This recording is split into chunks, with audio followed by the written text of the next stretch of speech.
49명 정도 신청을 받았는데 거의 다 신청 많이 하셔갖고 그래도 오신 것 같고 한두 분만 아직 안 오시고 시간이 된 것 같아서 시작해보도록 하겠습니다. 자, 먼저 인사드리겠습니다. 저는 산성동 주민이면서 단대 신청선생 기념사업부 이사라고 맡고 있는 최창이라고 합니다. 반갑습니다. 네. 오늘 저희 백호 연휴를 저희가 조명하게 된 이유는 첫 번째 이유는 백호 윤유 선생님 묘가 저희 산성동에 있습니다. 가장 큰 이유가 그거고 뒤늦게 저희가 백호 선생님에 대해서 공부를 하다 보니까 초청 전문가분을 모시고 초청 강연이 있으면 좋겠다는 부분에서 전문가이신 우리 한가람 역사연구소 기념 강연을 모시게 됐습니다. 이만 되는 내용인데요. 전체적으로 이따가 진행하는 거는 강의를 1시간 정도 하실 거고요. 그 뒤에 30분 정도 질의응답 시간까지 예정되어 있습니다. 자, 본격적인 특강에 앞서서 오늘 그 행사 주체가 산성마을신문입니다. 저도 산성동 주민으로서 같이 참여하고 있는데요. 산성마을신문 대표를 맡고 있는 유기전 대표님의 인사 말씀 먼저 듣고 시작하도록 하겠습니다. 반갑습니다.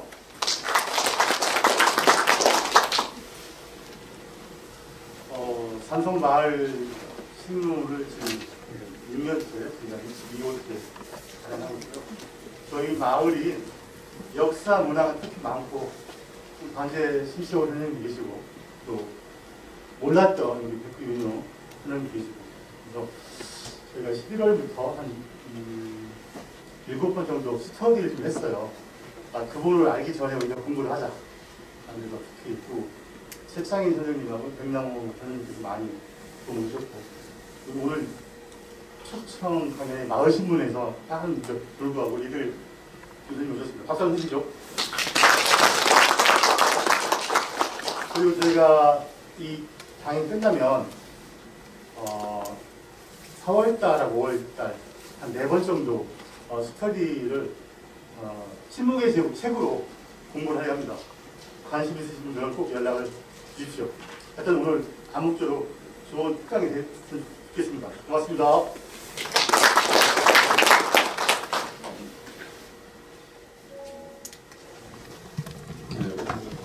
산성동은 단재 선생님이 태어나신 곳이기도 하고요. 백호 윤유 선생님이 돌아가신 묘가 있는 곳이랍니다. 그래서 세 가지와 묘가 동시에 있는데 두 분 성향이 성격이 개혁 사상을 갖고 계신 분이라 비슷하신 것 정도 있는 것 같아요. 단재 선생님이 1928년도 11월 달에 일본 직지에서 대련 경찰서에 잡혔을 때 읽고 싶은 책 3권을 이관영 조선 기자한테 부탁을 했는데 그 책 3권 중에 한 권이 백호 문집이 있었습니다. 세계문화 서비스 때부터 문집 이거 3가지였는데 그때 백호 문집을 구했는데 그 백호 문집이 그 1년 전에 발간이 됐었어요. 그 1년 전, 그 이전에는 사본화가를 올려서 발간할 수가 없는 그런 시대가 있었고 그때 바로 신감으로 나왔죠. 백호 문집이기 때문에 읽어보려고 하는 그런 노력이 있었던 것 같습니다. 우리 지역에, 우리 산성동에 단재 선생님과 백호 선생은 그런 면으로 연결되어 있다는 걸 말씀드리도록 하겠습니다. 자, 그럼 이제 특강을 바로 시작하도록 하겠습니다. 지금 다 오신 것 같고요. 우리 그 송시열과 그리고 그 반대되는 백호 윤유 두 분의 우리 지역, 예전의 지역에 있는 두 분의 이야기를 책으로 쓰셨죠. 우리 한가람 역사연구소 이덕재 소장님을 소개하도록 하겠습니다. 박수로 환영해 주시기 바랍니다.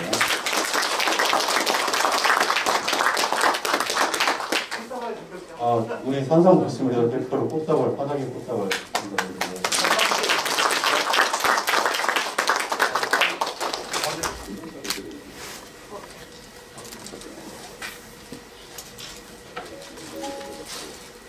지금부터 본격적으로 특강 시작하겠습니다.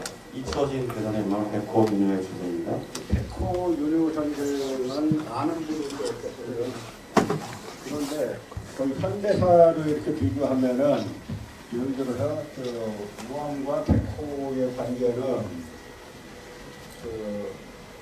비교하면은 이승만 대통령과 김구수석 관계라든지 아니면 김영삼 대통령과 김대중 대통령 또는 박정희 대통령과 양진 이런 관계인데 어느 정도 세월이 흘러가지고 우리가 예를 들어서 한 200년 후에 한쪽 사람은 완전히 지워졌다고 생각해 보세요. 이게 이해가 잘 안 가죠? 그게 전 세계에서 우리나라에만 있고 우리나라에만 있을 수 있는 지금 현상인 거죠. 한쪽 사람을 당대에는 쌍벽을 밀었는데 한쪽 사람을 완전히 지워버릴 수 있는 체력이 있어요. 여러분 역사를 보실 때 누구의 시각으로 보는가 이게 대단히 중요한 겁니다. 여러분 신만양전설 다 아시죠? 신만양전설 요체가 뭡니까? 임진왜란 일어나기 전에 율곡 이 선생이 10만을 양정하지 않으면 나중에 큰일이 발생할 거다 라고 했다는 건데 그때 누가 반대해서 안 됐다는 거예요? 초에 유성룡 선생이 반대해서 안 됐다는 거잖아요. 그런데 이 10만 양정설이 사실이냐? 다 그 제자들이 만들어낸 다 거짓말이에요. 근데 여러분 학교 다닐 때 초등학교 때부터 10만 양정 배웠죠? 지금도 배우고 있어요. 그게 뭐냐? 이 세력이 있어요. 그 10만 양정설을 만들어내고 그걸 갖다가 조직적으로 유포하고 한 세력이 있는데 그 세력들이 아직도 한국 사회에 역사 권력은 100% 갖고 있는 겁니다. 100%. 99%도 아니에요. 100%예요. 보수 진보도 없어요. 동네는. 오직 노론 역사관. 노론의 마지막 장소가 유한영이죠.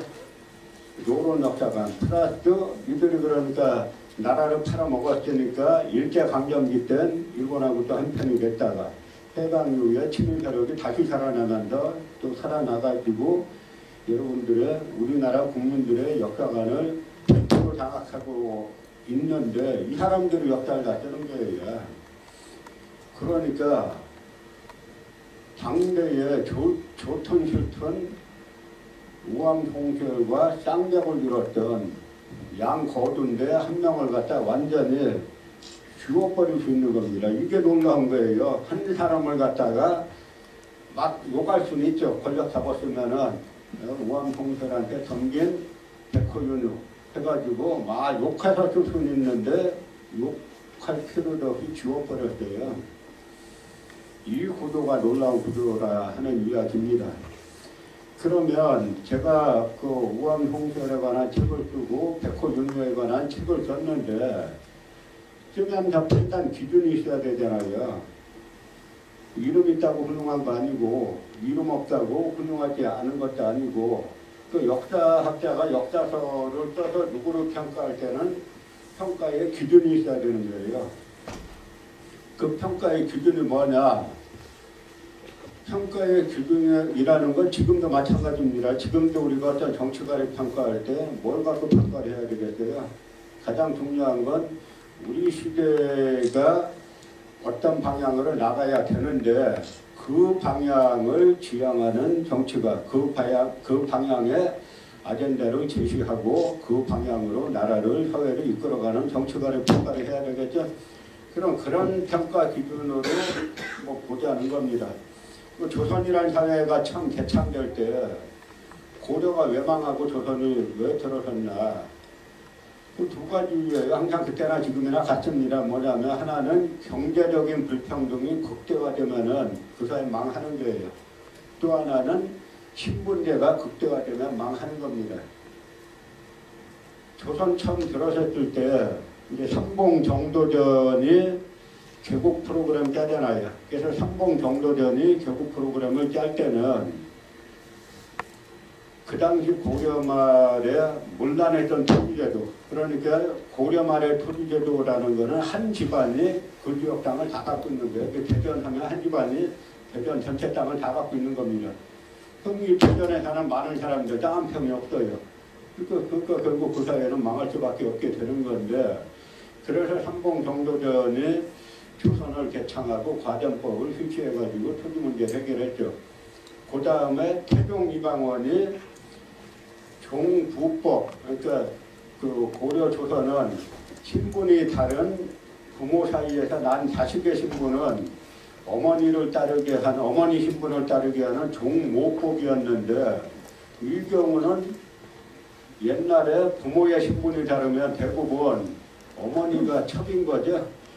그러면 어머니 첩은 대부분 노예들인데, 그러니까 어머니 신분을 따르면 다 그 종이 되게 돼 있어요, 노비가. 그 종모법을 갖다가 태동이방원이 종부법으로 바꿔가지고 신분제를 대부분 개혁했어요. 그래서 만약에 그 조선 사회가 계속 정도전이 실시했던 과전법, 그 다음에 태동이 실시했던 종부법으로 갔으면은 그 당대 전 세계에서 어느 나라에 뒤지지 않는 그 좋은 사회가 됐을 건데, 중간에 불행하게도 이제 과전법이 무력화되면서 대토지 소유자가 다시 등장하기 시작하고, 그 신분제도 종부법이 최종 때 종모법으로 다시 환원되면서 노비 숫자가 계속 늘어나기 시작했습니다. 그러다가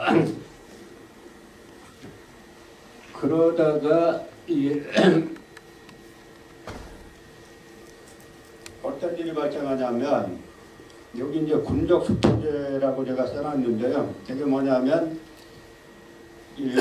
예전에는 정도전이 개국 프로그램을 짤 때는 모든 나라 안에 모든 사람은 다 병역의 의무가 다 있었어요.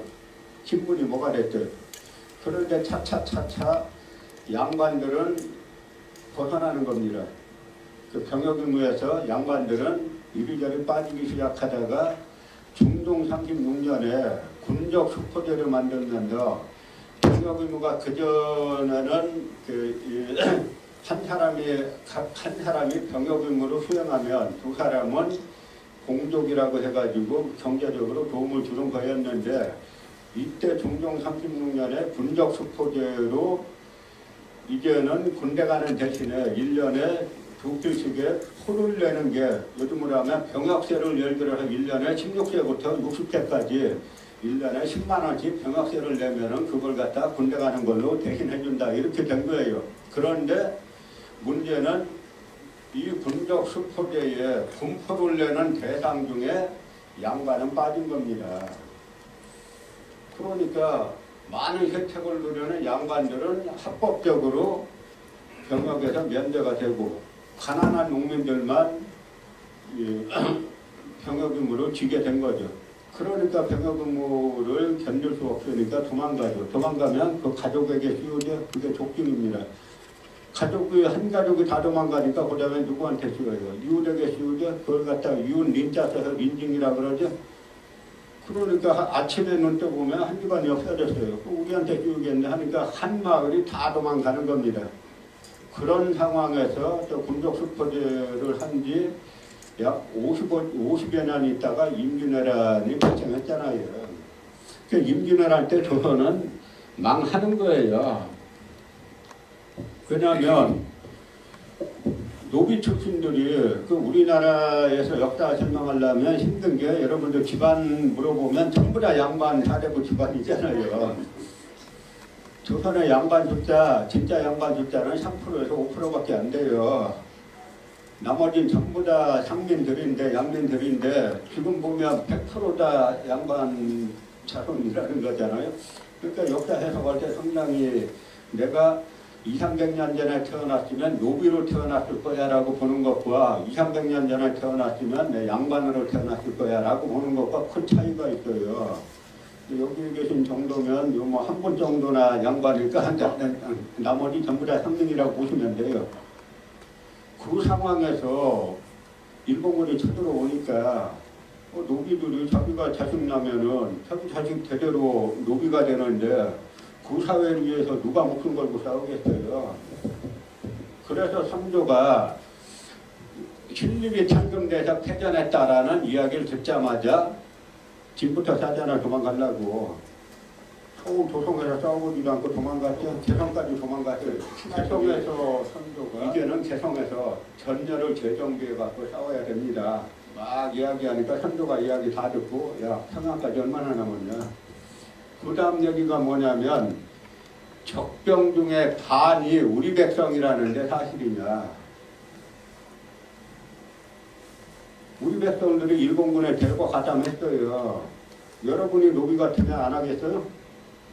여러분이 노비처럼 본인도 팔리고 부인도 팔리고 자식도 팔려나가고 하면은 그 사회를 무너뜨리겠다고 외국 군대가 왔는데 남들도 난 물건으로 우리 집안 대대로 팔려도 나는 우리 주인에서 싸울 거야 하겠어? 그러니까 대고 가담한 겁니다. 그때 이 남인정성 유성룡이 나와가지고 영의정 겸 도채찰사 자격으로 거의 혁명에 가까운 개혁들을 한 거예요. 그 개혁이 뭐냐면 면탄법이 뭐냐면 일본군의 머리에 하나를 베가지고 오면은 노비에서 자유민인 양민으로 신분 상승을 시켜주고 뭐 두 개를 베가지고 오면은 또 국왕 코이모사 우리미에 그 취직을 시켜주고 3개 이상 베가지고 오면은 양반 베들어주고 그러면서 일본 쪽에 붙었던 노비들이 다시 이제 돌아서기 시작하면서 전세가 바뀌기 시작한 거예요. 그러니까 이런 이제 개혁 정책들을 초에 유성룡 선생이 나라가 망할 척관도의 위기에서 혁명에 가까운 개혁을 했기 때문에 다시 조선이 이제 살아날 수 있게 된 건데요. 이건 보면 이제 소국군이란 걸 만들었는데 양반들을 전부 다 군대 끌고 와가지고 뭐냐면 이게 잘 안 보이시지만 그 제일 위에 보면은 이 대장이라 그래갖고 한 그 군대에 한 뭐 소대장쯤 되는데 여기 보면 노자가 있어요. 노자.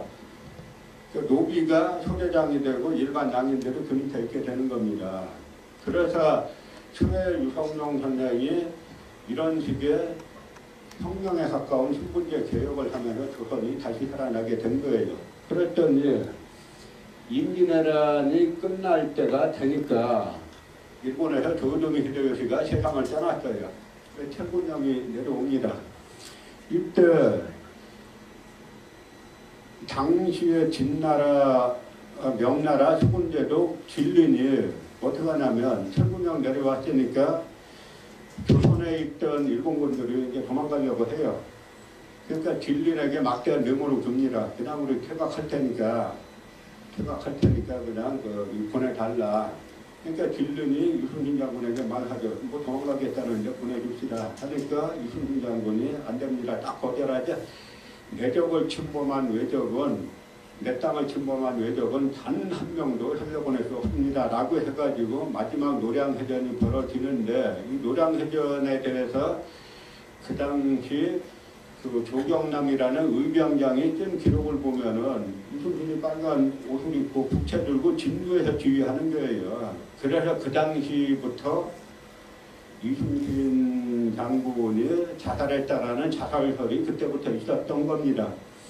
왜냐하면 일본이 이제 도망가려고 하니까 조정에서 이제는 저 유성룡 끌어내야지. 유성룡이 개혁이라고 한 거는 다 뭐냐면 아까 말씀드린 것처럼 신분제 개혁하고 그 다음에 이 장미법이라 그래서 그게 후대의 대동법인데요. 장미법 대동법은 뭐냐면 토지 소유 단위로 세금을 내는 거예요. 그러니까 토지가 100만 평 있으면 100만 평에 관한 세금을 내는 건데 대토지 소유자들이 다 양반 사대구도 아닙니까? 그러니까 이 두 가지 법 때문에 양반 사대구들이 꿇고 있다가 전쟁 끝날 때 되니까 다시 유성룡 끄집어내고 끌어내리고 과거로 양반 천국 상민지옥으로 돌아가자 이 플랜을 세웠던 거죠. 그러니까 이런 상황에서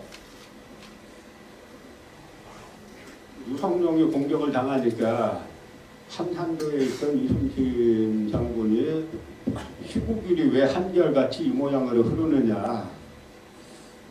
그러면서 마지막 해전은 안 해도 되는 해전인데 마지막 해전에서 이순신 장군이 결국은 총맞기 딱 좋은 위치에 있다가 이 총맞아서 세상 떠난 거죠. 그러고 이순신 장군이 세상 떠난 날 초에 유성룡이 조정에서 파직된 거예요. 같은 날짜예요.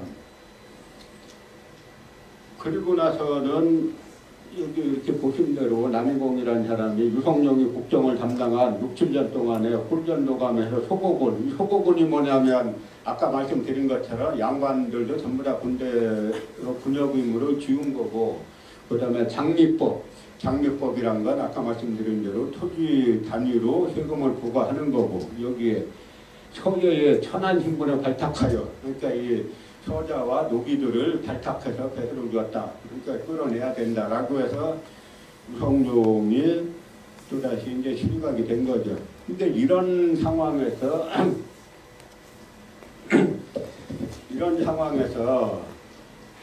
우성룡이 실각하고, 그 다음에 뭐 그 광해군이 즉위해가지고 다시 대동법을 경주도에 시범 실시하고 조금 개혁하려고 하다가 이제 서인들이 일으킨, 율곡이의 제자인 서인들이 일으킨 인조반정으로 쫓겨나는 건데요.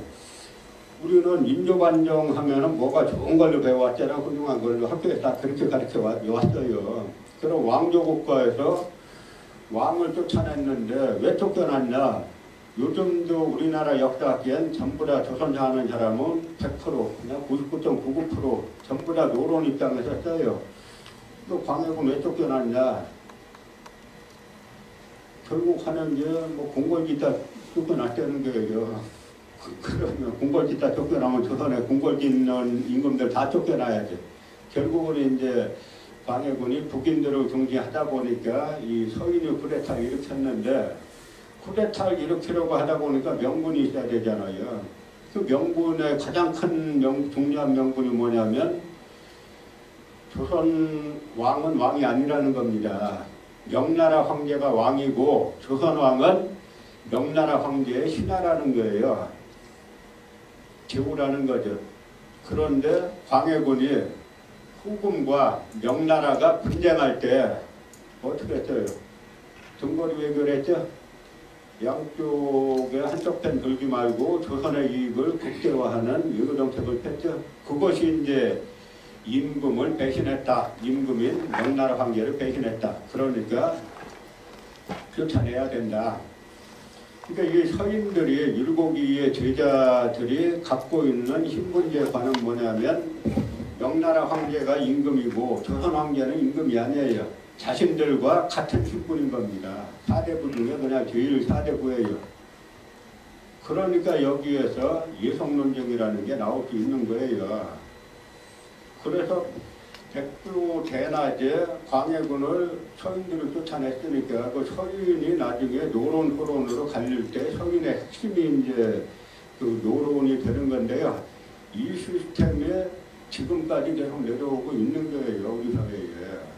그러니까 인조반정을 일으킨 이세력의 중추가 노론이 돼가지고 이들이 마지막 노론 장수가 유한용인 것처럼 나라 팔아먹고 일제 때 승승장구하다가 해방 후에 또 친일파가 정권 잡으면서 이들이 지금까지 학문 권력은 100% 잡았어요. 100%.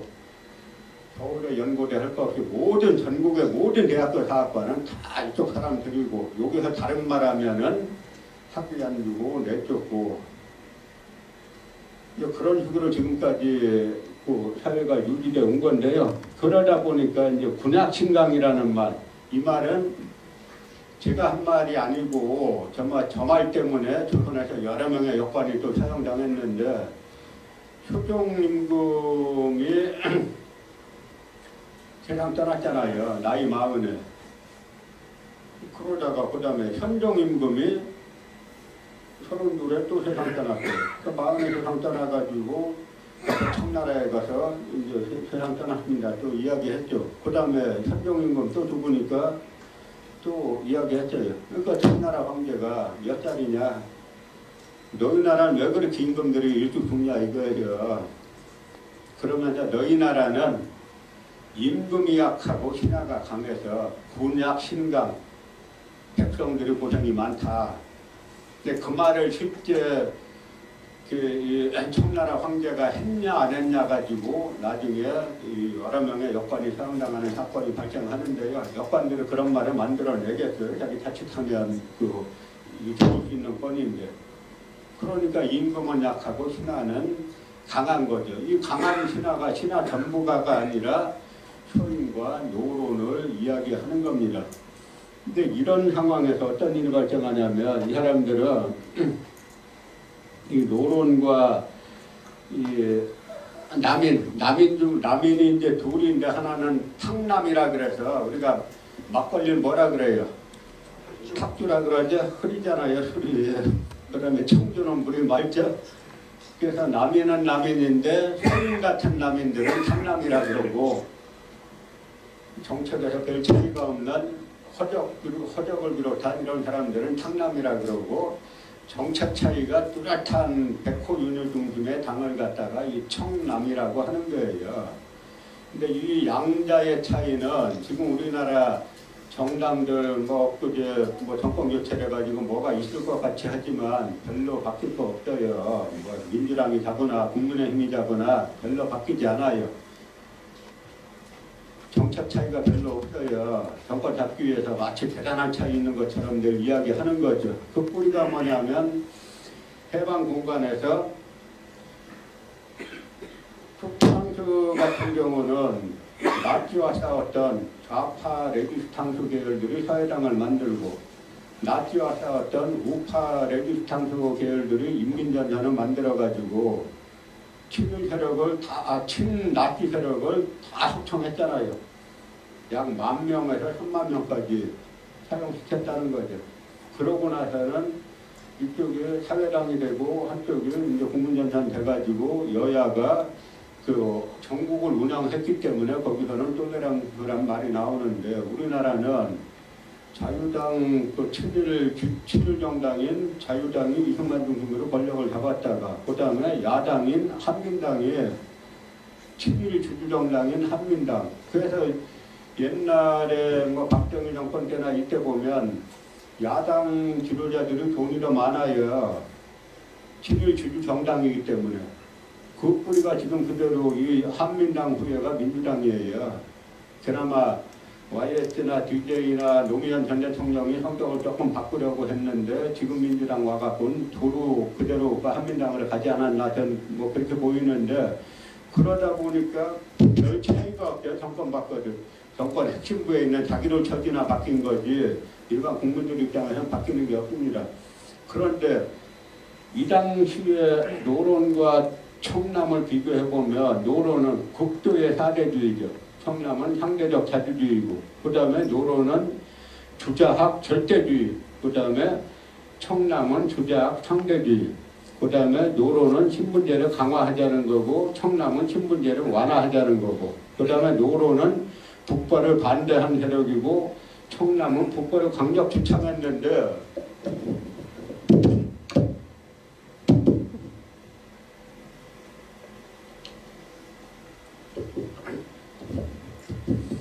제가 송설과 그들의 나라 쓰기 전까지 다들 우왕송설을 북벌 논자로 다 알고 있었고 그렇게 가르쳐 왔잖아요.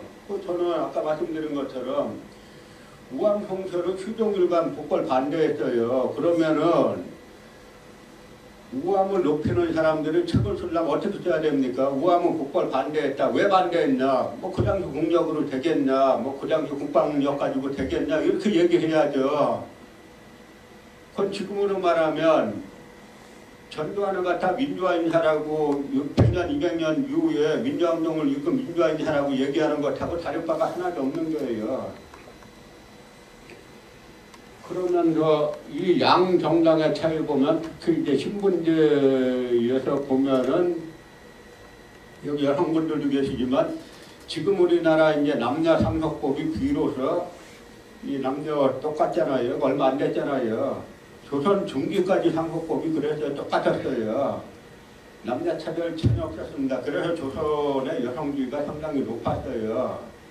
그러다가 이 노론이 집권하고 나서부터 같은 효자는 말할 것도 없고 같은 양반 사대부 적자 사이에서도 장남과 차남 이하를 구분하기 시작한 게 이때부터예요. 그러니까 제가 농담적으로 우리 저희 나이 때만 해도 친구가 많았잖아요. 형제가. 근데 장남 잘 되는 집안이 별로 없어요. 왜 그런지 아세요?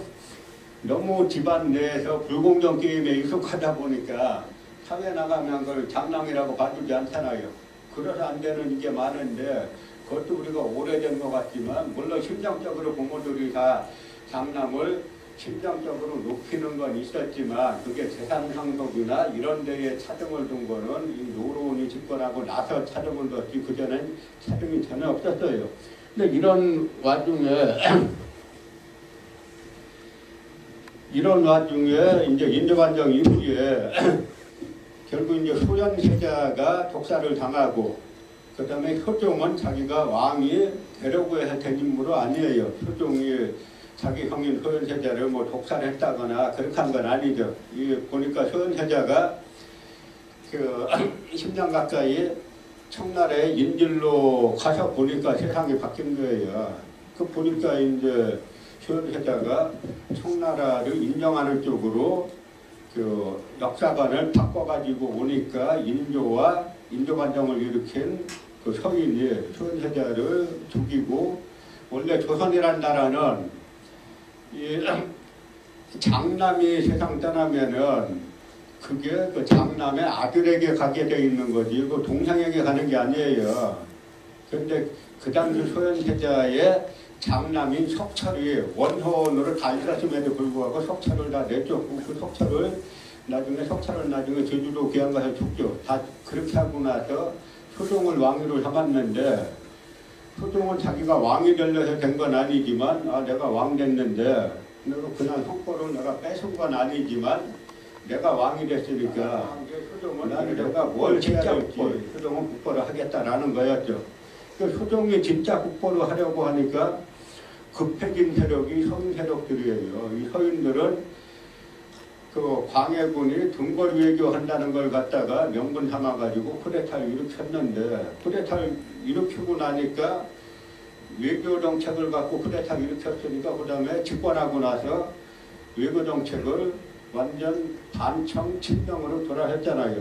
그러니까 청나라에서는 이 명나라 산해관 돌파해서 명나라 들어가기 전에 대륙으로 들어가기 전에 조선 문제를 정리 안 하면 자신들이 대륙 들어갔을 때 조선군이 올라올 수 있으니까 그래서 청나라는 같은 동이족이기 때문에 조선하고 싸우고 싶은 생각이 없었어요.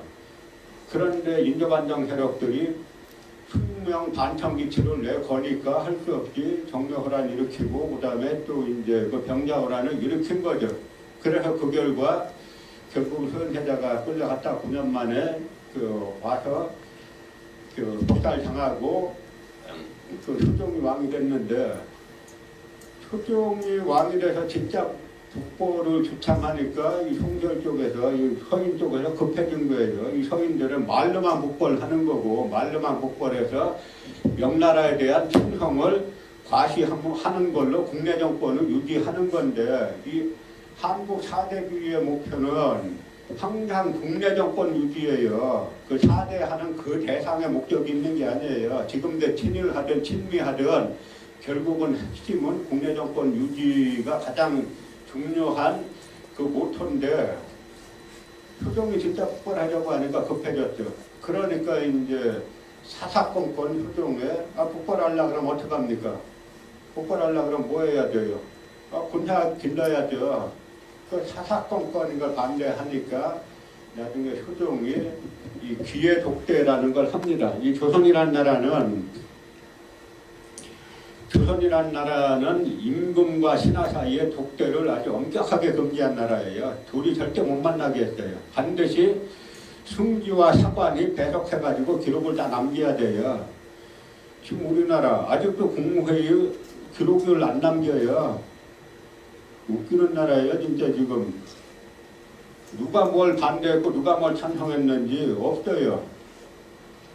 이 조선은 반드시 임금이 누구 만났으면 반드시 기록 남깁니다. 왜냐하면 정치라는 거는 하늘을 대신해서 하는 떳떳한 거다. 요즘보다 그게 뭐 있냐. 그래서 다 공개하게 돼 있어. 기록해가지고. 그런데 이 귀의 독대는 효종이 송설과 독대하면서 사관 나가라, 성진 어디 나가라. 근데 이때는 분위기가 이게 북벌 이야기구나 라고 해가지고 그 북벌은 뭐 요즘으로 치면 국방에 대단히 중요한 문제니까 안보에 중요한 문제니까 승기와 사관들이 그냥 크게 시비 안 걸었는데 나중에 우암홍시열 선생이 둘이 복귀한 걸 기록으로 다 남겨놨어요. 그 우암이 솔직한 사람이에요. 거기에 대해서 거짓말 안 쓰고 다 솔직히 제가 볼 때는 거짓말 안 쓰고 솔직히 다 남겨놨는데 효종이 이 포병은 뭐냐면 소총수 뜻하는 거예요. 소총수 중심으로 이 효종이 군사를 길러가지고 적당한 시기에 치고 올라가면 이 청나라는 만주족이지 않습니까? 그러면 한족들이 피지배 상태인데 왜 일어나지 않겠냐? 우리가 이길 수 있다라는 이야기를 하니까 송시열은 여기에 대해서 수기형가, 그러니까 북벌에 대해서 자기 몸을 닫고 집안을 다스리는 이것만 계속 이야기하는 겁니다. 그러니까 효종이 나중에는 송시열에게 요즘 말로 하면은 뭐 화쳤을 때 효랑 비슷한 효랑이라는 이야기 하죠. 뭐냐면 경이 북벌에 앞장서겠다 그러면 모든 권력을 다 주겠다. 여기 양성이라고 하잖아요. 그 송시열 형중기로 양성에게 모든 권력을 다 주겠다. 단 북벌해라. 북벌은 못할 것 같으면 권력 내놓고 정권 내놓고 나가라. 그러니까 이제 우암이 급해졌죠. 우암이 급해져가지고 이제 당시 영의정이었던 원로 정태화를 찾아가가지고 북벌 이야기를 하니까 정태화가 그럽니다. 나는 대감이 북벌의 기치를 드높이고 올라가는 걸 보고 싶은데 나는 지금 병들고 늙어서 같이 할 수 없는 게 참 유감입니다. 그러니까 이제 우암이 실망해서 갔어요. 그랬더니 정태화 아들이 아니 아버님 무슨 북벌이 가능하다고 북벌 같은 이야기 하십니까 하니까 정태화가 하는 얘기가 내가 그걸 왜 모르냐.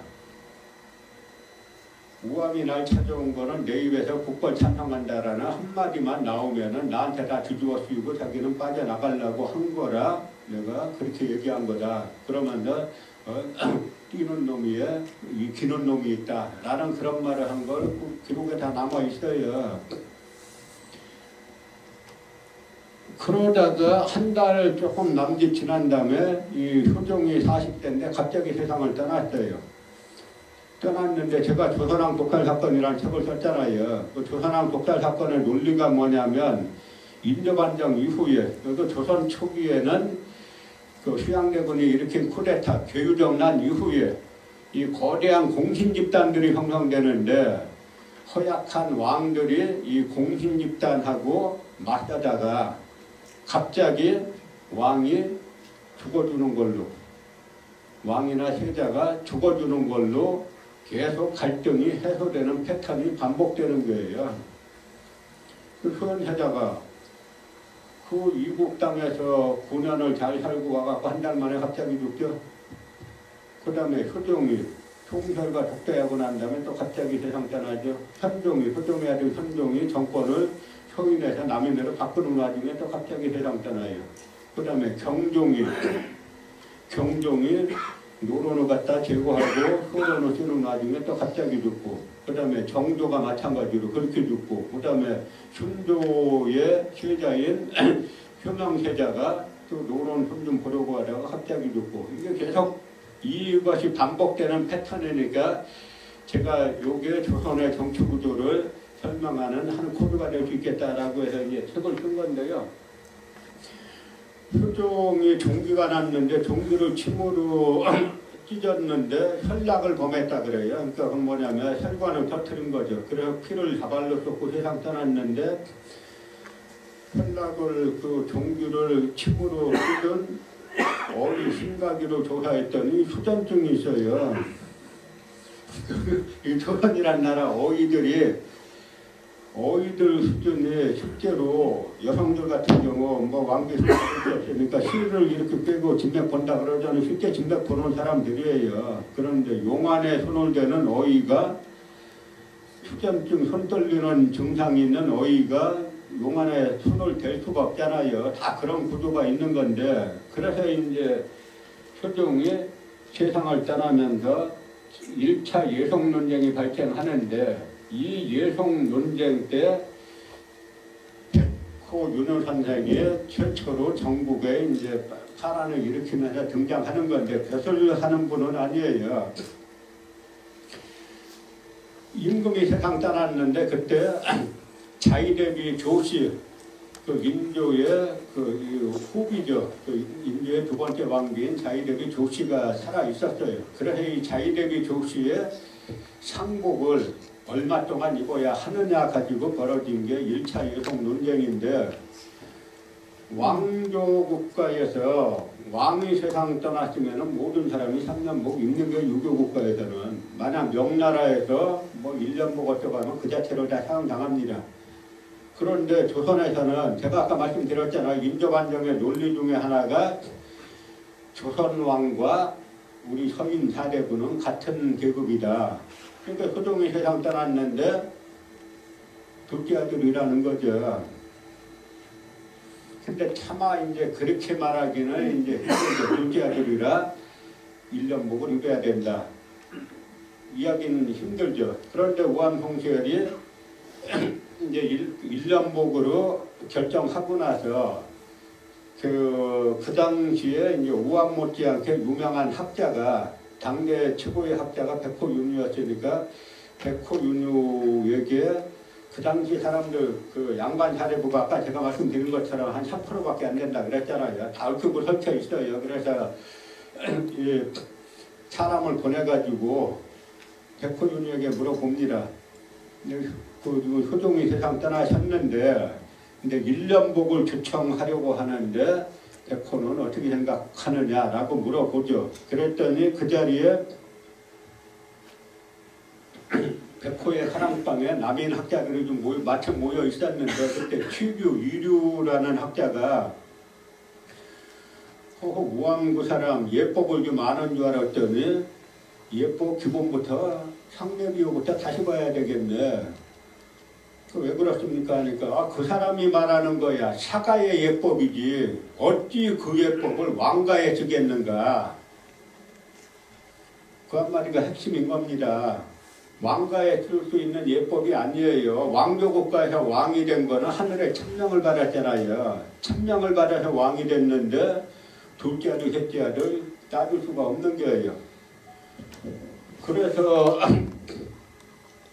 이 남인 이제 윤유가 이 참채복 3년을 주장하죠. 그래가지고 내종은 임금을 위하여 참채 3년을 입는다. 임금과 친척이 되는 남녀는 모두 다 3년복을 입어야 된다.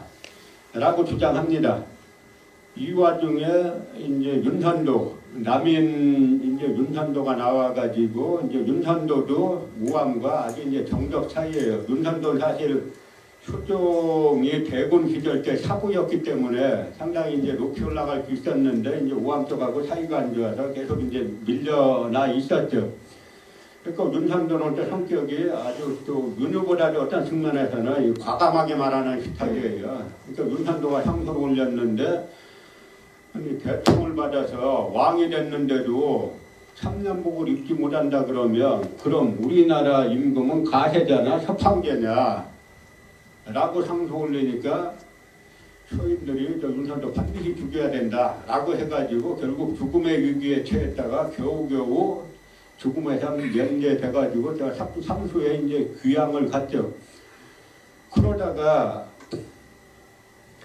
이 문제가 논란이 되니까 나중에 이제 현종이 뭐 16살 때 왕이 됐는데 뭐 많이 알겠어요. 그러니까 결국 어떻게 정리했냐면 물어보니까 묘한 게 제가 처음에 이 공부할 때 어땠냐면 이 여성논쟁 공부하는데 책이란 책은 논문이란 논문은 전부 다 1년복이 옳다는 거예요. 그 내가 앞만 봐도 이해가 안 가가지고 아니 왕이 죽고 왕조국가에서 왕이 죽었는데 이게 1년복이란 게 말이 되나 라고 해서 아주 시끄러워요. 그래서 국제가 어쩌고 고래가 어쩌고 막 따지는데 나중에 보니까 국제를 가지고 1년복으로 결정을 했어요. 그래서 국제가 뭔가를 엄청 찾아왔더니 경국대전을 갖다 국제라고 하는데 이 경국대전 국제에 뭐라고 나와 있냐면 그 장남 차남 구분 없이 아들이 먼저 세상을 떠났을 때는 부모가 1년복을 기념복을 입는 걸로 1년복을 입는 걸로 돼 있어요. 그래서 서인들이 속마음으로는 효종을 둘째 아들로 대접해가지고 일념복을 입어야 됩니다라고 했지만 형식상으로는 경국대전에 따른 겁니다. 이렇게 해가지고 그 일념복을 입게 됐는데 바로 여기에서 청남과 탕남이 갈리는 거예요. 그랬더니 청남, 백호윤회 중심의 청남에서는 왕조 국가에서 왕이 죽었는데 일념복, 왕을 왕으로 대접하지 않는 거 아니냐. 그래서 이 기념복으로 정리가 다 됐는데 이 정권에 참여 안 하겠다 라고 하는 사람들이 청남이에요. 그 한번 생각해보세요. 탕남은 그래도 정권에 참여하지 하는 사람들인데 아까 현종이 16살이라 그랬잖아요. 16살짜리 임금 정권에 참여 안 하겠다 그러면 자기는 죽을 때까지 정권 참여 안 하는 거예요. 지금 요즘은 우리나라 제가 대통령제 계속 해야 되나 저는 아주 이제 요건 한 거 이렇게 보면 아주 문제 많잖아요. 원 캠프랍시고 별 어중이 떠중이들 다 끼어들어갖고 이러고 저러고 온통 그러고 정권 바뀌면 그거 캠프에 참여했던 사람들이 고위직 가고 이게 정상적인 나라인가 라고 싶은데 이 사람들 청남 보세요. 16살짜리 왕인데 1년복 나 정권 참여 안 해. 죽을 때까지 참여 안 하는 거예요. 그 실제로 참여 안 했죠. 그러다가 그 15년 있다가 현종 15년에 효종의 부인인 이제 인현왕은 장씨가 세상을 떠났는데 자이대비 조씨가 그때까지 살아 있었죠. 왜냐하면 자이대비 조씨가 나이는 더 어려요. 그 시어머니지만. 그러니까 이때 예주에서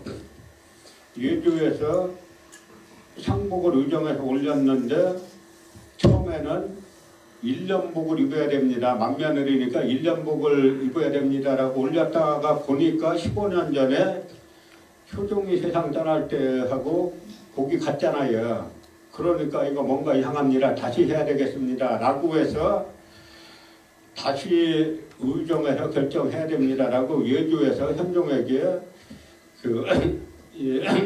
이야기를 했어요. 그랬더니 다시 수기하라 그러니까 대공복 이제 9개월복으로 낮춰가지고 실시를 했어요. 근데 왕이 볼 때 뭔가 기분이 안 좋잖아요. 국모가 자기 어머니인 국모가 세상 떠났는데 대공복 9개월복이라니 이게 뭔가 기분이 안 좋아요.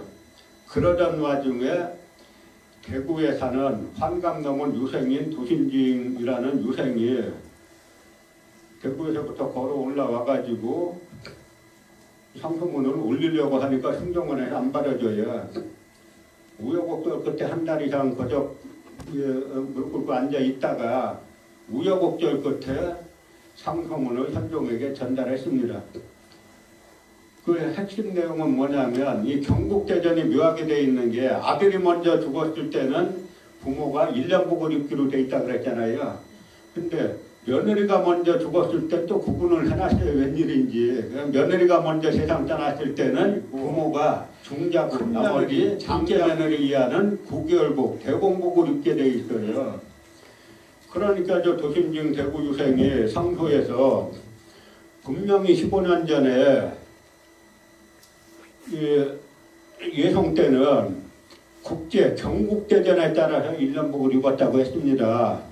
그럼 지금 9개월복은 어디서 나온 겁니까? 경국대전엔 1년으로 돼 있는데 그러면 지금 우리가 국모로 모셨던 분을 갖다가 둘째 며느리를 대접했다는 이야기입니까? 라고 상소를 올리니까 현종이 그걸 보고 깨달은 거죠. 깨달아가지고 신하들 다 불렀어요. 불러다가 9개월복은 어디서 나왔냐 라고 하니까 말이 장황해지잖아요. 경들이 15년 전에 이 기념복, 1년복으로 할 때 뭐 갖고 했다 그랬냐. 예, 경국대전입니다. 국제입니다. 지금 9개월복은 어디서 나왔냐. 그 고래가 어쩌고 나오니까 말이 이제 꼬이니까 그 현종이 나가서 다시 의정해가지고 다시 의논해서 다시 갖고 와라. 그러니까 이 뭐라 그러냐면 이 서인 신하들이 영의정이야 서인 신하들이 시간을 좀 주십시오. 그러니까 현종이 안 된다. 오늘 중으로 결정해라. 왜 그런지 아세요?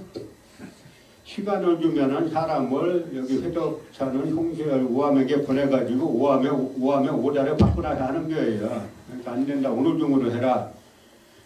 의논해 갖고 왔어요. 했냐? 예, 얼마냐? 예, 9개월 복입니다. 그 9개월 복이 어디서 나왔냐? 말이 또 장황해지고 꼬이죠. 혜택이 꼬이죠. 그러니까 다시 와서 나가서 다시 결정해 갖고 와라. 다시 왔어요. 했냐? 예. 얼마냐? 예, 9개월 복입니다. 그러니까 현종이 참으로 해괴한 일이로다.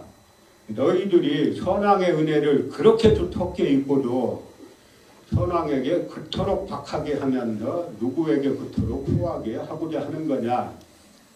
라고 하면서 정권을 갖다가 서인에서 남인, 탕남인 허적으로 이 바꾸는 와중에 또 갑자기 현종의 세상을 떠났어요. 그러니까 아까 말씀드린 군야신강이라는 말을 이제 청나라 이제 황제가 한 건데 이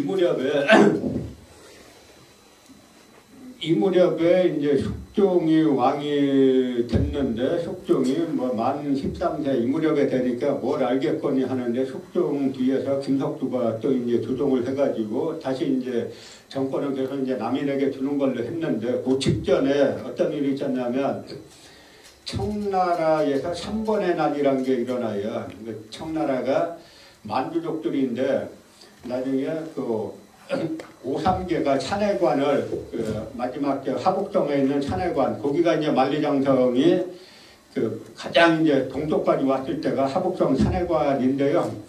거기를 지키던 마지막 군사가 명나라 이제 오삼계인데 그 오삼계가 마지막 지키고 있을 때 명나라는 희한하게 청나라와 명나라 구별을 해보면은 청나라는 아주 뛰어난 황제가 임금이 계속 나왔는데 명나라는 조원장 뭐 개국시조하고 그다음에 그 영락제 빼놓고는 그다음에 다 시원찮은 임금들만 계속 나왔어요. 그래서 약해지고 약해지다가 이 무렵 의종 무렵 가가지고는 어떤 일이 발생하냐면 이제 의종 무렵에 이자성이 농민 봉기했던 이자성이 북경을 점령하죠. 그러고 나서는 북경 점령하고 나서 이자성이 오삼계의 부모를 인질로 잡아다가 오삼계에게 편지를 쓰게 해요. 그러니까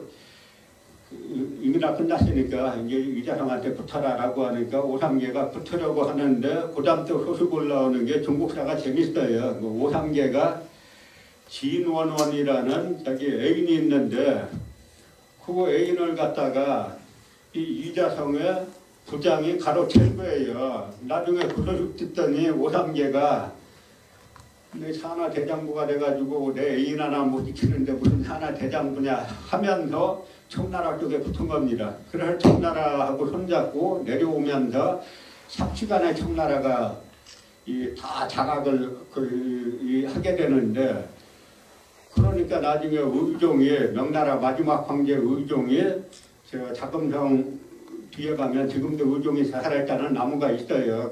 거기서 자살하면서 왕족에게 마지막 이제 대권을 두고 자살했는데 이 왕족이 베트남까지 도망갔는데 이제 오자성이 한족인데 베트남까지 쫓아가서 그 마지막 왕을 죽였죠. 죽이고 나서는 이 중국의 남부 지역, 지금의 광동성이다, 복건성이다 하는 이런 데들은 이 실명의 한족들에게 나중에 만주족에게 청나라에게 붙었던 실명의 한족들에게 지배하게 했는데 왕을 삼아가지고 그걸 건왕이라고 하죠. 그래서 건왕을 삼아가지고 다스리게 했는데 그러니까 지금의 양자강 이남은 사실은 이제 그 한족 왕들이 자체적으로 다스린 거예요. 세금만 바치고. 그러다가 강희제가 왕이 되니까 강희제는 이 3번을 철폐하는 걸 갖다가 자기 수건 사업으로 삼았어요.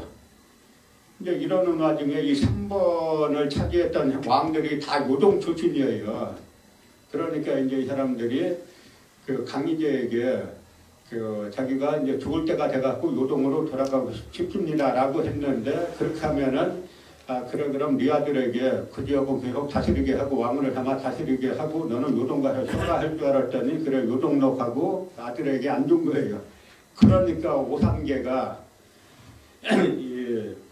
당시 청나라 쪽에 그 핵심 인물들을 갖다가 제독들을 갖다가 죽이면서 난을 일으키니까 3번이 동시에 일어나가지고 청나라 남쪽이 아주 쑥대밭이 됐죠. 초기에는 이 3번이 우세했어요. 그래서 이제 3번에 난이 일어났다는 이야기를 들었으니까 그러니까 서인들이 진짜 국벌 효종이 살아있었으면 이때 바로 올라갔어요. 그럼 최소한 효종이 살아있었으면 지금 만주 땅까지는 우리께 되는 겁니다. 사실 그 당시 이쪽은 이 3번의 난에 전력을 전부 다 쏟아가지고 국방을 지킬 필요가 없었어요. 초기에는 3번이 우세해가지고 심지어는 누가 3번을 철폐하자 그랬냐. 3번을 철폐하자고 했던 인물의 목을 베가지고 오삼계에게 사과하자라는 말까지 청나라 조정에서 할 정도니까. 그런데 조용한 와중에 백호 윤유가 목욕 재개를 하고 상소문을 하나 쓴 다음에 상소문을 갖다 자기 아들을 시켜가지고 조정에 갖다 바쳐라 라고 하니까 아들이 감을 잡죠. 그래서 백호 윤유가 아직 배설 안 할 때예요. 백호 윤유가 조정에 상소문을 올렸다 라고 하니까 그 당시 사람들이 백호 윤유가 상소문을 올렸으면 다 국벌 상소문이다. 그래서 그 당시 사람들은 다 백호 윤유는 국벌론자, 송수연은 반국벌론자 다 그렇게 알고 있었어요. 그러니까 밀봉한 상소문이라 공개는 안 했죠. 밀봉한 상소문은 이제 알려지면은 국익에 손해 초래한다거나 하는 상소문들은 밀봉하는데 서인 좌의정 정주화가 현종에게 물어보죠. 전하, 요즘 대자하니 요상한 상소문이 올라왔다는데 사실입니까? 사실이다. 그따위 상소문은 받질 말아야 됩니다. 무슨 국벌이 가능하다고 국벌 같은 이야기를 하십니까? 이게 서인의 당론이에요. 서인 요론의 당론입니다. 그러다 이때는 현종도 그러고 있다 얼마 안 있어가지고 이제 현종이 세상 떠나고 숙종이 왕이 돼가지고 자기 아버지의 뜻을 계승해가지고 윤유를 갖다가 이제 출사시켰죠. 그 윤유를 출사시켜가지고 뱃을 직책이 크게 높은 건 아니지만 사실상의 남인 정권의 핵심으로 이제 정권을 준 거예요. 그러니까 이때 윤유가 조정에 나와가지고 한 거는 크게 말하면 한 세 가지예요. 하나는 국벌. 그다음에 국벌을 하려면은 아주 가난한 나라에서 백성들이 다 굶어 죽는데 가난한 나라에서 무슨 문제가 있어갖고 국벌하겠어요. 그러니까 결국 그 당시 아주 극도로 또 경제적 불평등이 심화되어 있었는데 이걸 갖다가 완화해야 된다라고 하는 게 여기 이제 말씀한 것처럼 신분제를 완화해야 된다. 이걸 갖다가 이제 이 집회법이라는 거고 이 집회법이 뭐냐면 조선은 신분에 따라서 형태가 달라요. 여러분들 전부 다 우리는 그 본관이 어디고 다 양반 사대부집이야 했는데 집에서 현존적 유물 찾아보니까 나무로 된 지폐가 나오면 그 곤란한 게 뭐냐면 이품 이상 고위직들은 상아로 된 패를 차고 그 다음에 양반들은 이 뿔로 된 패를 차고 그 다음 상민들은 나무로 된 패를 차는 거예요. 그러니까 패만 꺼내면은 신분을 다 아는 겁니다. 그런데 윤유가 왜 사람을 갖다가 그렇게 패가지고 차별을 하겠습니까? 라고 하면 똑같은 종이신분증을 만듭시다 라고 하는 건데 그때 윤유가 하는 말이 있어요. 뭐냐면 아까 서해 유성룡이 임진왜란 때 혁명적인 개혁정책을 펼쳤는데 다 임진왜란 끝나고 다 폐기했다 그랬잖아요. 그러다가 정묘호란이 일어났는데 정묘호란 때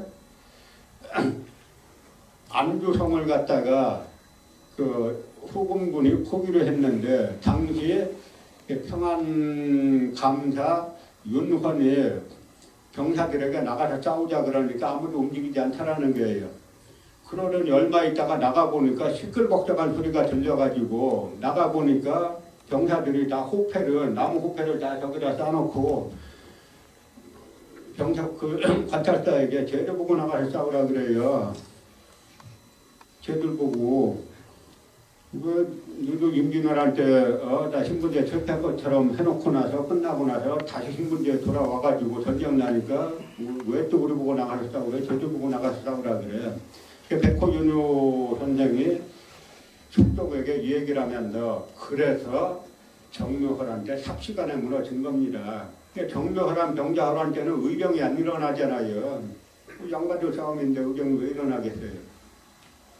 그래서 집회법을 실시하자는 거고, 그 다음에 아까 군포, 양반들은 군포 안 내고 쌍놈들만 군포 낸다 그랬죠? 그걸 갖다가 또 호포제를 만들어가지고 여기 이렇게 쓴 것처럼 호포제, 호포법을 만들어가지고 모든 양반들도 전부 다 군포를 내야 됩니다. 라고 하는 호포제를 주장하고, 그 다음에 국보를 주장하고, 그러니까 백호윤후가 조선 후기 소해주성룡의 개혁정책에 맥을 잇는 혁명적인 개혁정치가예요.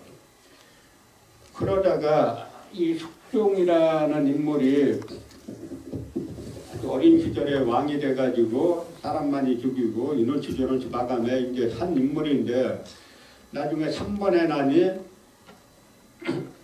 결국 청나라가 승리하는 걸로 규결 지어지니까 숙종이 내가 진짜 국벌론자를 내 측근으로 뒀던 걸 청나라 사신들이 와가지고 따지면 어떡하나 라고 해서 이제 정권 바꿀 생각을 하는 겁니다.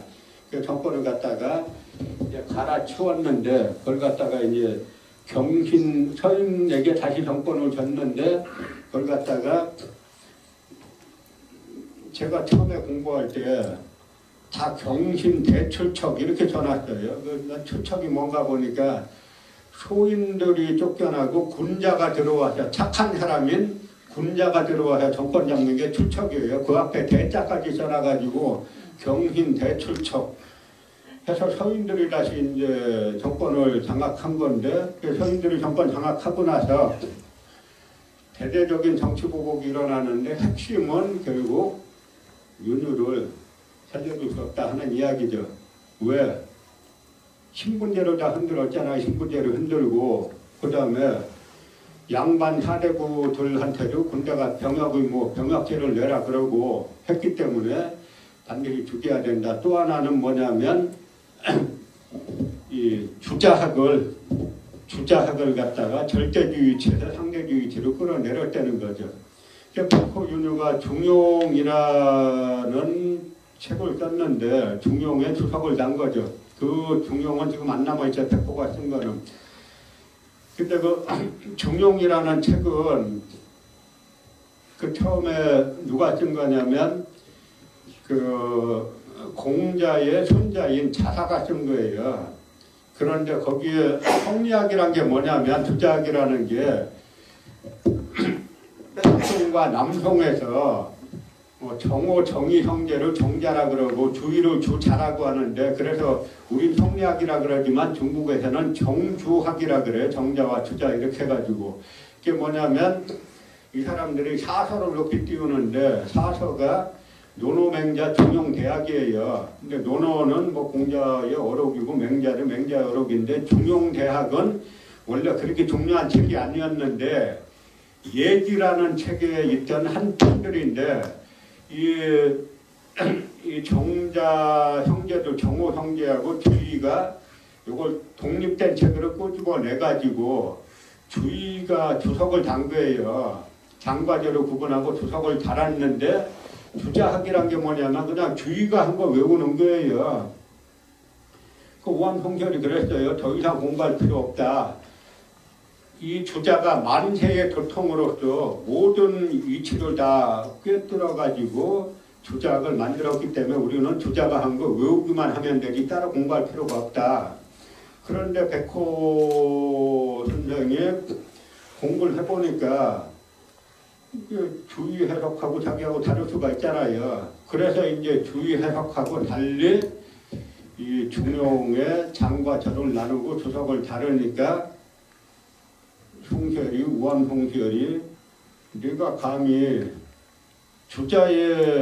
주자가 만세의 도통인데 주자의 주석을 어떤 걸로 돌리고 네 주석을 달 수가 있냐 라고 하니까 그때 백호 선생이 한 말이 천하에 많은 주자가 다시 살아난다면 내가 틀렸다고 하겠지만 자사가 다시 태어난다면 내가 맞다고 할 것이요.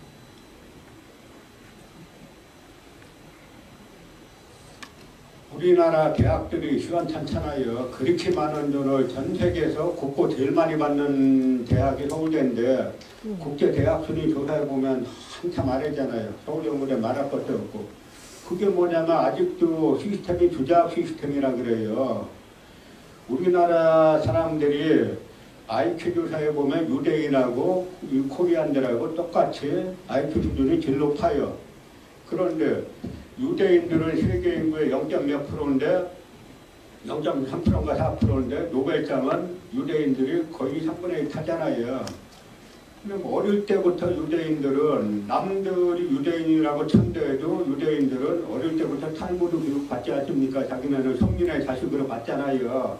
그 얘기가 뭐냐면 자신의 관점으로 사물을 바라보게 교육을 하는 거예요. 우리는 남의 관점으로 보게 계속 가르치고 있잖아요. 주자가 한 거 외우기만 하면 된다. 지금도 학교 가서 하면은 그냥 따지지 말고 외워 이런 거잖아요. 그 뿌리도 다 여기에서 있는 건데요. 그러다 보니까 우리나라 학생들이 미국 아이비리그에 합격을 많이 해요. 근데 탈락률이 세계 1위가 또 한국 대학생들이에요. 왜냐하면 아이비리그에서는 네 관점은 뭔데, 네 생각은 뭔데, 나중에 그걸 물어봐요. 근데 우리는 그 훈련이 안 돼 있어요. 외우는 것만 잘 훈련이 돼 있지. 그러니까 아유 우리는 그런 거 안 배웠어요. 우리 그냥 외워서 하는 게 하니까 다 탈락해가지고 심지어 어떤 기록에는 아이비리그의 코리아계 학생들 탈락률이 40%라는 거예요. 그 뿌리가 어릴 때부터 따지지 말고 외워 교육을 하잖아요. 그 백호 윤호 선생 나중에 정권 바뀌고 나서 백호는 반드시 죽여야 된다 하는데 죽일 제목이 없잖아요. 뭐 백호가 무슨 반역을 했어요. 한 게 뭐 있어요. 한 게 하나도 없지. 그러니까 결국은 이제 한때 백호를 높였던 민정중이 그 왕실을 외쳐주죠. 그냥 전하께서 결단해서 죽이시면 됩니다. 원래는 임금이 죽이려고 해도 신하들이 임금은 되도록이면 사람 죽이면 안 되는 거예요. 그러니까 백호 윤호도 죽이지 말고 그냥 귀양만 보냈으면은 제가 볼 때는 다산 정약용보다 훨씬 더 큰 학자가 나왔을 거예요. 귀양 가서 뭐 하겠습니까? 공부하지. 위리한테 시키더라도 그냥 귀양만 보냈으면 이분이 공부해가지고 엄청난 윤유학을 했을 텐데 결국은 사약을 내리니까 사약 내릴 때 엄청 고문당했으니까 그 옷이 다 피로 물들었죠. 그 버선까지 다 피로 물들었죠. 자식들하고 며느리들도 울면서 옷을 갈아입자 그러니까 백호 윤호 선생이 내버려 두어라. 내 나중에 섣불리 정치에 나가는 사람들을 내가 경계하고자 한다. 여러분의 사역을 마실 때 나라에서 유학자를 쓰기 싫으면 안 쓰면 그만이지 죽일 건 뭐가 있느냐. 이건 입에서 입으로 전해 내려오는 이야기예요. 제가 조선시대 수옥문답이라고 한문으로 되어 있는 건데 그게 이제 백호 윤호 입장에서 쓴 건데 저자가 없어요. 저자 이름 남길 수가 없어요. 저자 이름 남기면 또 죽게 되어 있는 겁니다. 그래서 이제 백호 선생이 세상을 떠나고 그렇게 세상 떠나고 나서 나중에 우암송시열이 물어봐요. 제자들한테 너희들 윤호가 왜 사형당했는지 아냐? 그러니까 제자들이 뭐라고 하니까 너희들 아직 공부가 부족하구나. 한 제자가 주자를 능멸했기 때문입니까? 그러니까 우암이 맞다. 주자를 능멸했기 때문에 사형당한 거다. 그 백호같이 쟁쟁한 학자가 투자능력했다는 거로 사용을 당하니까 그 다음엔 누가 감히 투자하게 돼서 딴 이야기를 하겠어요. 근데 이미 청나라에서는 투자학자 폐기했어요. 이미 투자학은 명나라 때 오면은 양명학을 이미 다 대체가 되는 겁니다. 여기만 끝까지 이제 그러고 있다 망할 때까지 이 성리학, 투자학 사회를 유지하다가 결국 이제 나라가 망한 건데, 그래서 이제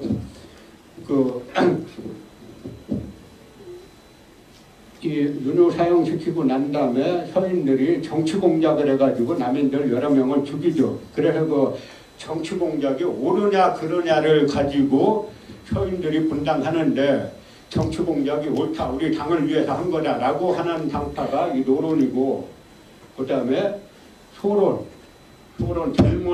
젊은 소론 서인들이 아무리 반대당파라고 해도 정치 공작으로 죽일 수 있습니까? 라고 해서 분당된 게 이제 소론이에요. 이 소론, 그러니까 지금은 우리가 보면 전국이 경상도와 전라도 전국인데 사실은 소론이고 노론이고 다들이 충청도 이쪽에서 소론의 영수 윤중원이 음양 사람 있잖아요. 다 이쪽에서 원래는 다 이제 갈라졌던 건데, 그러면서 나중에 결국은 노론이 거의 영구집권을 하면서 뭐 상황이 그렇게 됐고, 이러다 보니까 아까 말씀드린 것처럼 노론의 마지막 당수가 이완용이고, 이완용이 나중에 나라 팔아먹는 협상할 때 당시 데라우티 통감하고 이견이 딱 하나 있었어요. 이견이 뭐냐면 고종과 흉종의 주의를 어떻게 해야 되느냐. 그래서 데라우티가 그래도 이 왕으로 대접해주겠다. 자기네 일왕은 천왕이라는 거고 이 왕으로 대접해주겠다. 그러니까 이완용이 왕으로 하지 말고 대공으로 하면 어떻겠습니까? 대공은 뭡니까? 왕은 아니고 그 신하 중에 제일 높은 신하죠.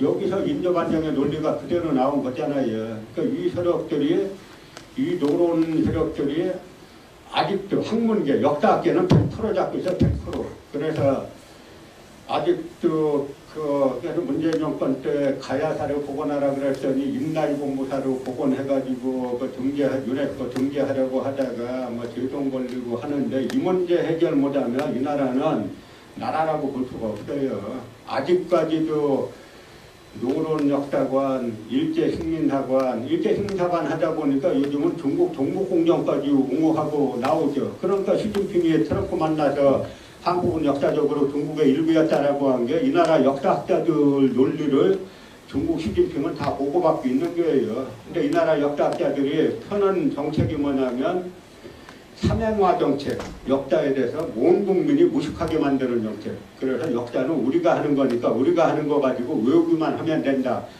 라고 하니까 이 나라는 대통령도 역사에 무식해, 장관도 무식해, 국회의원도 무식해, 다 무식하니까 그냥 이 사람들이 말 같지도 않은 걸로 임나일공부설이 언제 때 임나일공부설인데 이걸 갖다 문화재청에서 임나일공부설로 등재 신청을 했다가 전북 남원을 갖다가 야마도회가 지배하는 걸로 그 신청했다가 전북 분들이 들고 일어나가지고 지금 문화재청에서 한 발 뒤로 뺀 상황인데 이게 말이 되는 상황이냐 하는 거죠. 제가 여기 오기 전에 춘천 중도에 들렸다 왔는데, 춘천 중도에 지금 오늘 레고랜드 개장하는 날인데 춘천 중도가 구석기 시대, 신석기 시대, 청동기 시대, 철기 시대, 삼국시대 유적이 다 나오는 데예요. 거기다 고조선의 고인돌이 그 무덤이 천천기가 있는 데인데, 춘천 중도는 일반인들 사는 행정구역, 귀족도 사는 지역, 그다음에 행정기관들 모여 사는 지역, 장인들 사는 지역 다 구분되어 있었던 세계 최고의 유적인데, 그걸 포크레인으로 싹 그려내고 거기다 레고랜드를 세운답시고 오늘 개장식을 하는 나라가 이 나라예요. 그래서 이 문제들이 전부 다 이 노론 역사관, 일제식민사관, 이걸 아직까지 학생들 가르치고 있으니까 나오는 문제인데, 이 대전에서 제가 우암통솔현장은 평하는 게 아니에요. 우암통솔현장은 그냥 고수의 화신입니다. 그러면은 우암통솔현장 입장에서는 우리가 바꾸지 말고 그냥 양반 사대부가 지배하는 사회, 그냥 이 사회로 가야 사회가 안정된다라고 한 분이니까 그 타락이 좋은 사람은 그 옹호하면 되고, 그 다음에 사회가 그렇게 되면 안 된다, 평등한 사회로 가야 된다, 신분적으로나 경제적으로나 보다 평등한 사회가 돼야 된다라고 하는 쪽을 옹호하는 분들은 백호 윤호 선생을 높이면 되는 거예요. 그래서 이 백호 윤호 선생 묘소가 대전으로 왔다는 건 어떻게 보면 나중에 백호 윤호 선생이 조금만 더 부각이 되면 여주시에서 땅치고 한탄할 일이 되는 겁니다. 다시 모셔갈 수는 없잖아요. 그래서 이 백호 조선 후기의 최대 개혁 정치가 지금으로 치면 정의당 사람들보다도 훨씬 더 개혁 정치가인 백호 윤호 선생이 바로 이 대전에 거기다 또 나중에 감옥에서 제가 윤호 선생의 글을 쓰고 싶다라고 한 그 장제신표 선생의 생각 비슷한 곳으로 온 것도 이것도 어떻게 보면 뭔가 뜻이 있어갖고 이렇게 이어지는 겁니다. 그래서 대전에서는 이런 백호 윤호 선생과 우리나라 역사 장제신표 선생의 모든 걸 한번 거꾸로 뒤집어 봤다. 서양에서는 마르크스가 모든 걸 거꾸로 뒤집어 봤다 그러면 우리나라에서는 모든 걸 거꾸로 뒤집어 본 분이 장제신표 선생인데, 몇 년 전에 역사학자들 학술대회를 하는데 사회보는 인간이 단대신표는 쇠자로 말하면 또라이, 뇌자로 말하면 정신병자 이따위로 말했는데 아무도 항의하는 사람 없는 게 이 나라 역사학자들이에요. 그래서 그런 부분들은 이 대전에 이제 백호 선생이 영면을 하셨으니까 이 백호 선생의 뜻이 뒤늦게나마 지금 이제 펼쳐지는 그런 시대가 이렇게 되어야 되겠고, 그런 일에 우리 최창일 선생님이나 삼성신문 대표님이나 다른 여러분들이 함께 뜻을 해가지고 백호 선생을 좀 이제 역사의 제자리를 잡게, 제 자리를 좀 잡게 힘써 주시길 바란다는 말씀을 드리면서 이만 마치겠습니다. 자, 사진사 잘못 찍으면 죽이는 거 화이팅! 그래도 사진사 잘 찍었으니까 사랑합니다. 여러 가지 하네요. 감사합니다.